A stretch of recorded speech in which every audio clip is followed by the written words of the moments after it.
Ads లేకుండా latest episodes చూడండి.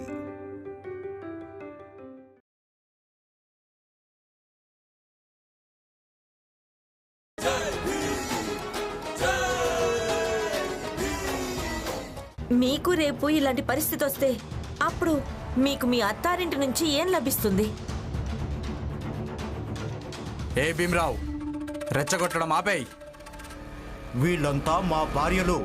వీళ్ళ పుట్టుకే మాకు సేవ చేయడానికి. వాళ్ళు మా పిల్లలు పెంచడం కోసమే అవుతుంది, కానీ భాగస్వామ్యం కోసం కాదు.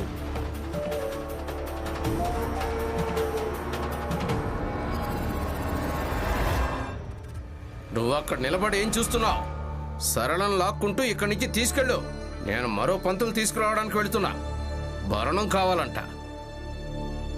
దీనికి నేను బుద్ధి చెప్తానుండు. నువ్వు నాతో పద.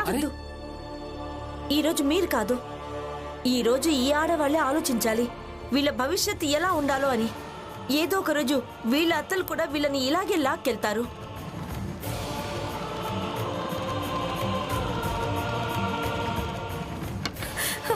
వదలండి నన్ను. ఇప్పుడు మనందరమే నిర్ణయించుకోవాల్సి ఉంటుంది. సమాజం ఇంకా మగాళ్లతో మనం పోరాడగలం, కానీ ఒక ఆడదాన్ని అయ్యుండి ఆడవాళ్లతో పోరాడడం ఎలా?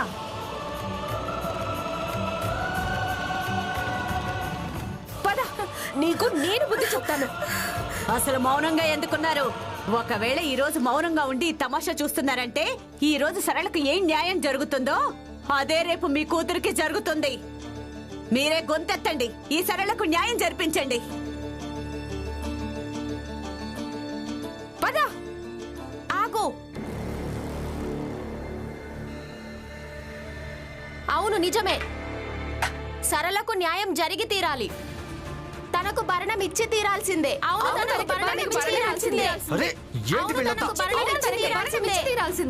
సరే అయితే కేకలేస్తూనే ఉండండి. నేను ఈమె తీసుకుని వెళ్ళిపోతున్నాను ఇంకెక్కడైనా పెళ్లి చేసుకోవడానికి.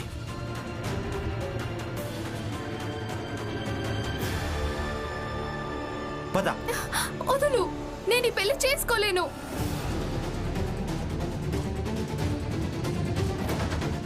ఏంటి, నీ మెదడేమైనా చెడిపోయిందా? నువ్వు వీళ్ళ మాటలు నమ్ముతున్నావా? మీకు అలా అనిపిస్తుందా? నాకు మెదడు చెడిపోయిందని మీకు అది కనిపించడం లేదా? ఎదురుగా ఆడవాళ్ళందరూ ఒక్కటయ్యారు. ఇక నేను ఒక్కదాన్ని వాళ్ళందరికీ విడిగా ఎలా ఉండగలను? అయినా మీ కళ్ళ ముందే మీ అమ్మ మీ మొదటి భార్యని లాక్కొని వెళ్ళిపోతుంటే మీరు నోరు మూసుకొని చూస్తున్నారు. ఇలాగే మీరు రేపు కూడా నోరు మూసుకొని ఉంటారు మీ అమ్మ నన్ను కూడా లాక్కొని వెళ్తున్నప్పుడు. అక్కర్లేదు, ఇలాంటి భర్త నాకు అక్కర్లేదు. వేరే ఏ ఆడదానికి అక్కర్లేదు.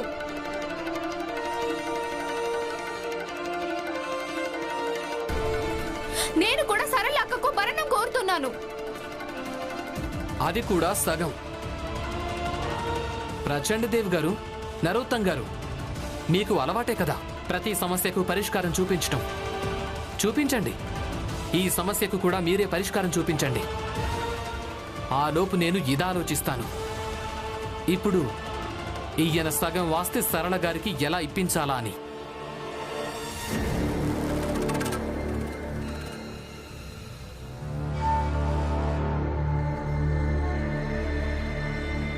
నేను ఒక్క చిల్లి గవ్వ కూడా తనకివ్వను. పద బాబు. సరే అయితే ఆడవాళ్ళందరం కూర్చొని ధర్నా చేస్తాం. ఎంతకాలం భరణం ఇవ్వరో చూస్తాం.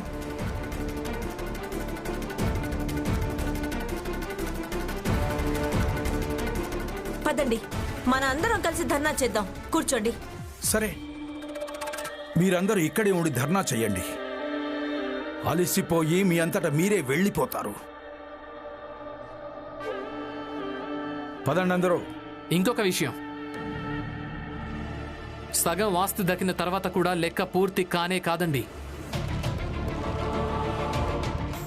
మీరు మీరు ఆమెను ఎన్నోసార్లు కొట్టారు, అందరి ముందు అవమానించారు కదా. తను ఆ లెక్క ఇంకా చూసుకోవటమే లేదు. నేను సరళ గారికి చెప్పాను, నాతో పాటు పోలీస్ స్టేషన్కి పదండి అని. అక్కడ గృహహింస అని ఫిర్యాదు చెయ్యండి అని. ఆవిడే వినలేదు. ఆవిడది ఎంత పెద్ద మనసు అంటే వాటన్నింటికి ఆవిడ మిమ్మల్ని క్షమించేసింది కూడా. అందుకే మీ మీద ఇప్పటికీ సరళ గారి రుణం అలాగే ఉండిపోయింది. దాన్ని మీరు జీవితం మొత్తంలో ఎప్పటికీ తీర్చలేరు. భీమ్రావ్,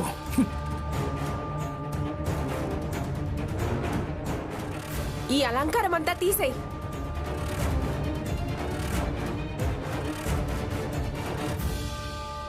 ఇలా చూడండి,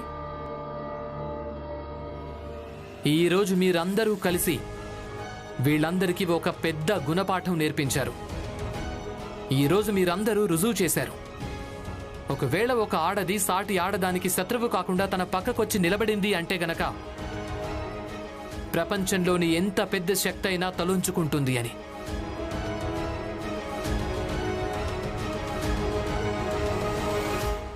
నువ్వన్నది నిజమే భీమ్. మేమంతా సరళకు తోడున్నాం. నువ్వు ఇక్కడ గురించి ఏమాత్రం ఆందోళన పడకు. నువ్వు కాలేజీకి వెళ్ళి చదువుకో. ఇక్కడ ఎలాంటి సమస్య వచ్చినా మేమంతా చూసుకుంటాం. కానీ మీరు వెళ్ళండి, మేమంతా ఉన్నాం కదా, మేం చూసుకుంటాం. వెళ్ళండి.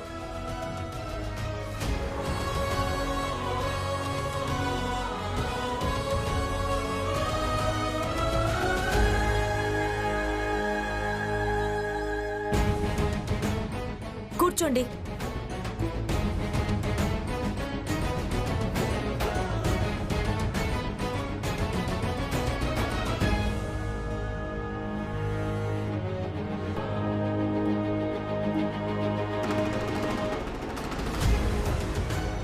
రమా, ఈ రోజు నువ్వు పోరాడిన ఈ పోరాటమే భవిష్యత్తులో ఈ సమాజంలో పెద్ద మార్పును తీసుకొస్తుంది.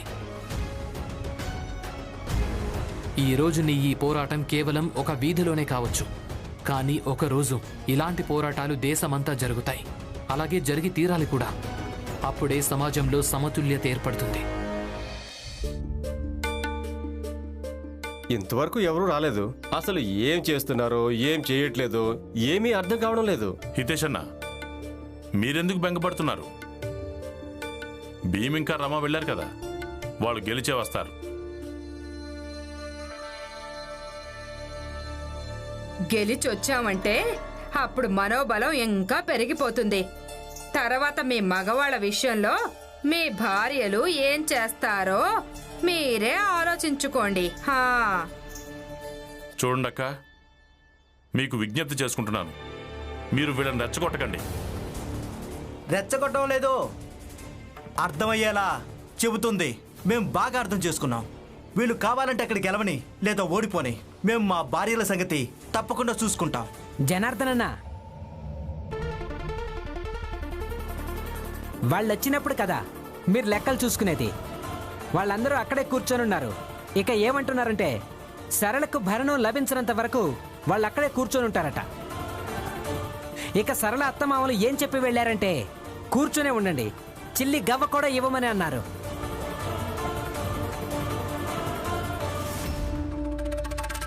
అయితే పద మరి, మనందరం వెళ్ళి వాళ్ళని తీసుకుని వద్దాం. పదండి పదండి పదండి.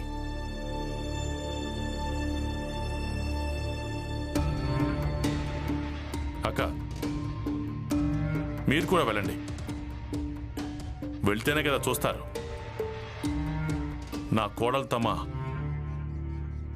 అక్కడ ఒక ఆడదాని కోసం, సమంజసమైన హక్కు కోసం పోరాడుతుంది.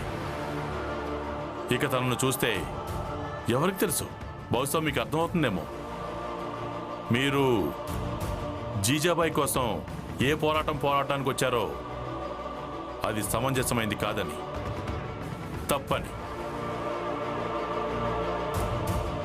అలాగే మీరు ఇది కూడా చూడడం మంచిది. నా కొడుకు భీమ్, వాడు ఇన్ని ఇబ్బందులు దాటుకుని విద్యాదానం చేసే ఉపాధ్యాయుని ఎలా వెతుకుతాడు.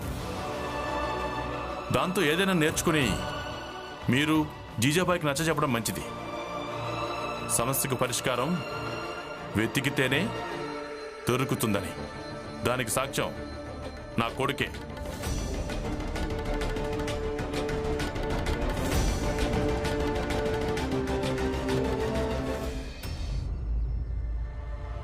మనిషి ఒక సామాజిక ప్రాణి. విద్య దానం చేయమంటున్నావా? విద్య ఎప్పుడు దానంగా లభించదు. కాలేజ్కి వెళ్ళినా కూడా ప్రయోజనం లేదు. గురువుగారు ఎలాగో చదువు చెప్పరు. నేను ఏదో ఒక రకంగా ఆయన దగ్గరే చదువుకోవాల్సి ఉంటుంది. పిన్ని, ఎవరైనా ఒక వ్యక్తిని చూసారా? ఇక్కడ కొంచెం పిచ్చివాడిలా ఉంటాడు, నిన్న ఇక్కడే తిరుగుతూ ఉన్నాడు. చూడలేదు. లేదా?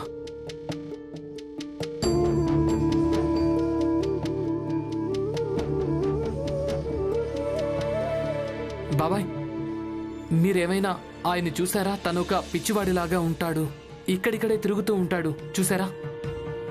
లేదా?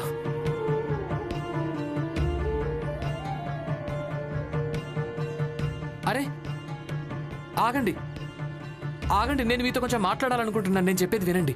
వెళ్ళెక్కడి నుంచి, ఏదంటే నీ తల పగలగొడతాను. ఈరోజు నేను అస్సలు వెళ్ళను. వెళ్ళవా? వెళ్ళను. వెళ్ళవా?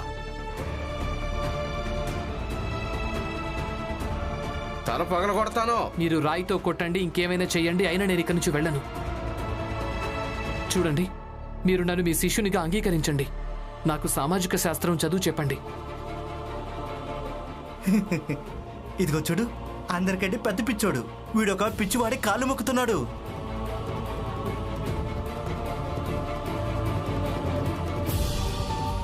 మీరు నాకు గురువు, నేను మీ దగ్గర చదువుకోవాలనుకుంటున్నాను.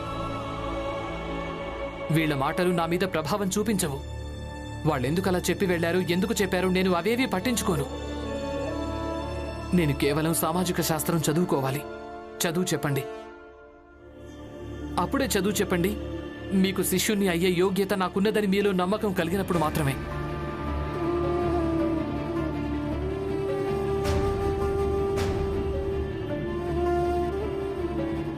సరే, చదువు చెప్తాను, కానీ ముందుగా ఈరోజు నువ్వు ఏం తప్పు చేశావో అది చెప్పు.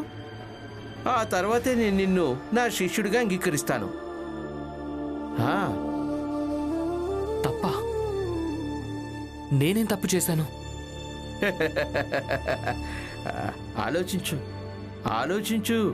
ఇందాక నువ్వే చెప్పావు కదా, నేను నిన్ను శిష్యుడిగా ఎప్పుడు అంగీకరించాలంటే నాకు నువ్వు శిష్యుడివి కాగలే యోగ్యుడు అని నమ్మకం కలగాలి. ఇక శిష్యుడు కావటానికి అన్నిటికంటే పెద్ద యోగ్యత ఏంటంటే తనలో ఆత్మబోధ అనే సామర్థ్యం ఉండటం. అది నీకు తెలుసా?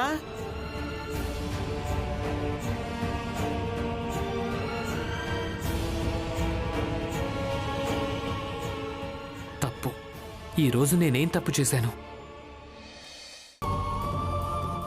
ఆగండి, ఆగండి. నేను చేసిన తప్పేంటో నాకు అర్థమైపోయింది. మిమ్మల్ని పిచ్చివాడంటూ సంబోధించడమే నేను చేసిన అన్నింటికంటే పెద్ద తప్పు కదా. మీరు నన్ను క్షమించండి. నాకు ఆత్మబోధ కలిగింది. ఈ ప్రపంచం అజ్ఞాని, చదువుకున్న వ్యక్తిని కూడా పిచ్చోడు అనగలదు. కానీ నేనైతే చదువుకున్నవాణ్ణి. నేను విద్యను ఇంకా జ్ఞానిని ఇద్దరిని గౌరవించటం మంచిది. ఇక ముందు అలా అస్సలు జరగదు. నన్ను క్షమించండి.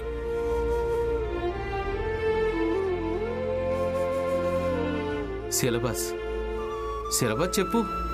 నీ తరగతిలో సామాజిక శాస్త్రంలో నీకు ఏమేం చదువు చెప్పాలో చెప్పు. చెప్పు. ఇప్పుడే చెప్తాను గురువుగారు. సరళకు న్యాయం జరగాలి, సరళకు న్యాయం జరగాలి, సరళకు న్యాయం జరగాలి, సరళకు న్యాయం జరగాలి, సరళకు న్యాయం జరగాలి. నినాదాలు అయిపోయా? ఇక లేవండి. ఇక అందరూ బస్తీకి పదండి. అక్కడ భర్తలు పిల్లలు అందరూ పస్తులు ఉన్నారు. మీరు ఇక్కడ ధర్నా అంటూ నాటకమాడుతున్నారా? లేచి పదండి. ఇలా చూడండి, ఈ ఆడవాళ్లలో మీ ఇంట్లోంచి ఎవరూ లేరు. అందుకే మీరు ఈ విషయానికి దూరంగా ఉండండి. అలాగే సరే, మా ఇంటి ఆడవాళ్ళు లేకుంటే లేకపోని, కానీ నా మిత్రుడి భార్య జోకు, ఇతని భార్య నట్వర్ వీళ్ళు అమ్మలేదా? ఇక వీళ్ళందరూ పస్తులుంటే నాకు ఆనందంగా ఉంటుందా? హితేష్, నువ్వేం బెంగపడకు. రమ ఏం చెప్పిందో దానికి మీరందరూ ఒప్పుకోండి. అప్పుడే మేము ఇక్కడి నుంచి లేస్తాం. ఈ రమ అంటే తన ఇంటి గురించి పట్టించుకోదు. నీకేమైంది? ఏ పులియా, ఇకలే ఇంటికి పద. వచ్చి వంట చేయి, నాకు బాగా ఆకలేస్తుంది. నీకు ఆకలేస్తుంటే వెళ్ళి స్వయంగా వండుకో, అలాగే తిను. మేమెక్కడికి వెళ్ళాం, ఎక్కడికి వెళ్ళాం, ఎక్కడికి వెళ్ళాం, ఎక్కడికి వెళ్ళాం, ఎక్కడికి వెళ్ళాం, ఎక్కడికి వెళ్ళాం, ఎక్కడికి వెళ్ళాం, ఎక్కడికి వెళ్ళాం, ఎక్కడికి వెళ్ళాం, ఎక్కడికి వెళ్ళాం, ఎక్కడికి వెళ్ళాం. చూడమ్మా, ఇంటికి పద, నాకు ఆకలిస్తుంది. నీకు తెలుసు కదా నేను మధ్యాహ్నం భోజనం చేయకుంటే నా ఆరోగ్యం దెబ్బతింటుందని. ఇంటికి పద. నేను ఇంటికి రాను. ఎక్కడికి వెళ్ళాం, ఎక్కడికి వెళ్ళాం, ఎక్కడికి వెళ్ళాం, ఎక్కడికి వెళ్ళాం, ఎక్కడికి వెళ్ళాం, ఎక్కడికి వెళ్ళాం, ఎక్కడికి వెళ్ళాం, ఎక్కడికి వెళ్ళాం, ఎక్కడికి వెళ్ళాం, ఎక్కడికి వెళ్ళాం. మీ అందరి ఆడవాళ్ళ కారణంగానే మా ఆడవాళ్ళు కూడా నేర్చుకుంటున్నారు. మేం దారి తప్పలేదు, సరైన దారిలోకి వచ్చాం. ఒకవేళ మమ్మల్ని ఇంటికి తీసుకెళ్లాలనుకుంటే సరళ అక్కకు భరణం ఇప్పించండి.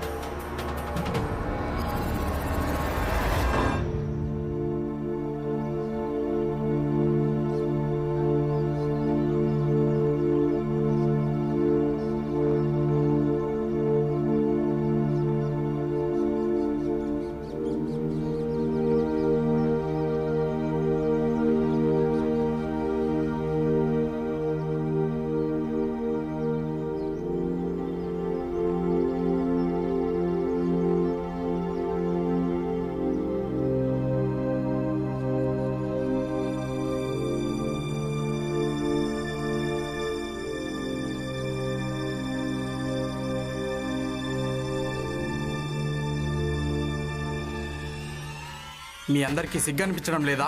పొద్దున్నుంచి ఏమీ తినలేదు, అక్కడ పిల్లల పస్తులున్నారు. ఇక మీరు ఇక్కడ కూర్చొని ధర్నా చేస్తున్నారా? ఇంటికి పదండి. ఎక్కడికి వెళ్ళాం, ఎక్కడికి వెళ్ళాం, ఎక్కడికి వెళ్ళాం, ఎక్కడికి వెళ్ళాం, ఎక్కడికి వెళ్ళాం, ఎక్కడికి వెళ్ళాం, ఎక్కడికి వెళ్ళాం, ఎక్కడికి వెళ్ళాం. ఆపండి, విషయం చాలా పెద్దదైపోయింది. మన మగాళ్ళందరూ ఒక్కటైపోయి ఈ ఆడాళ్లకు బుద్ధి చెప్పాల్సి ఉంటుంది. ఏం చేస్తారో చేసుకోండి. మీరెంత దూరం వెళ్తారో మేం కూడా చూస్తాం. మీరు చెప్పింది పూర్తిగా నిజమే. ఏం చేయాలో చెప్పండి, చాలు చెప్పండి. వీళ్ళందరి మీద కిరోసిన్ నూనె పోసి ఈ ఆడవాళ్ళందరినీ కాల్చి పారేద్దాం. అవునా?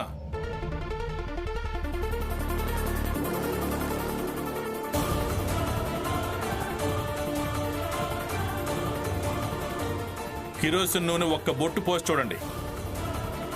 ఈ రిటైర్డ్ మిలిటరీ ఆఫీసర్ చెప్తున్నాడు. నేను అదే చేతిని పీకి పారేస్తాను.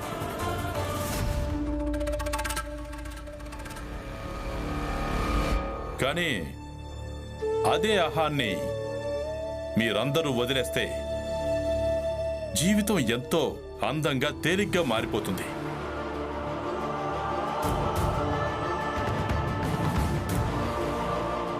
కానీ జాతి పేరుతో శతాబ్దాలుగా ఏర్పడిన లోయ కేవలం ఈ మాటతోనే పూడ్చుకుపోయింది.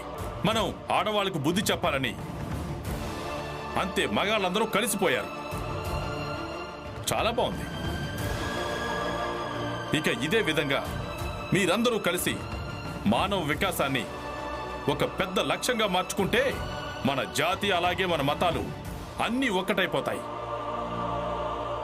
చూడు రామ్జీ, నువ్వు మగాడివి కాదు. మగాడి పేరుకే కళంకానివి నువ్వు, తెలుసా? చెప్పు.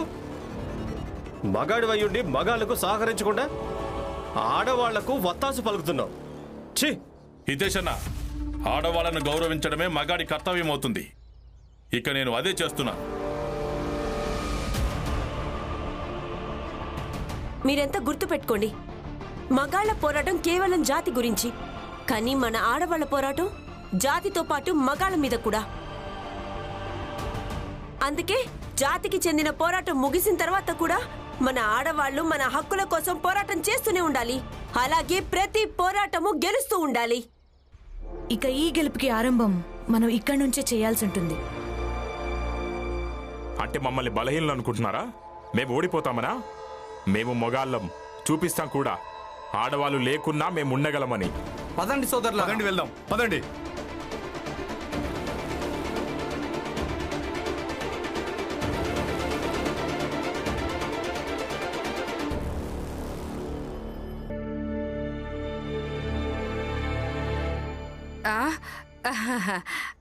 అంటే ఈ ఇంట్లో ఎవరూ లేరు. మీరా కూడా అక్కడికి వెళ్ళిపోయింది. అందుకే తినేసి త్వరగా పడుకుందాం అనుకున్నాను. ఏం పర్వాలేదు, మీరు తినేసి పడుకోండి. రామ్జీ, మీరు నాకు తమ్ముడు కదా, మీకోసం నేను భోజనం వండి పళ్ళెంలో పెట్టుంచాను. మీరు తినేయండి. ఇక మిగతా వాళ్ళంతా ఏం తింటారో అది మనకేం సంబంధం? క్షమించండి అక్క, కానీ మీరంటున్నది తప్పు. నేను కేవలం కుటుంబం గురించి మాట్లాడటం లేదు. నేను ఈ ఇంట్లోని ఆడవాళ్ళందరి గురించి మాట్లాడుతున్నాను. ఇక అక్కడ అందరూ పస్తులున్నారు. మరి నేను ఒక్కడనే ఎలా తినగలను? ఇదే కదా సమస్య. నేనిక్కడ ఎలా ఎలా ఉంటున్నానో అలాగే నేను అర్థం చేసుకోగలుగుతున్నాను. జీజాబాయికి ఇక్కడ ఉండడం ఎంత కష్టంగా అనిపిస్తూ ఉంటుందో. జీజాబాయి పేరు మధ్యలోకి ఎందుకు వచ్చింది? చెప్తా వినండి. ఒకవేళ జీజాబాయి ఇక్కడ ఉంటే మీరు తనకు చెప్పేవాళ్ళు అందరి కోసం వంట వండమని. ఎందుకంటే ఇంట్లో ఆడవాళ్లు లేనే లేరు. ఇక మగాళ్ళెందుకు వంట వండుతారు? ఇక జీజాబాయి నిరాకరించేది. ఏ ఆడదైనా అందరి కోసం వంట వండాలన్న శ్రమ ఎందుకు తీసుకుంటుంది? పైగా అదేంటంటే తనకు ఈ పోరాటానికి మధ్య ఎలాంటి సంబంధం లేనప్పుడు ఇక జీజాబాయి నిరాకరించగానే మీరు అలాగే మీ గారాల కొడుకు మిగిలిన వాళ్ళందరూ కూడా తనను వ్యతిరేకించేవాళ్ళు, తనని మనిషికో మాట అనేవాళ్ళు, దెప్పి పొడిచేవాళ్ళు. కానే కాదు,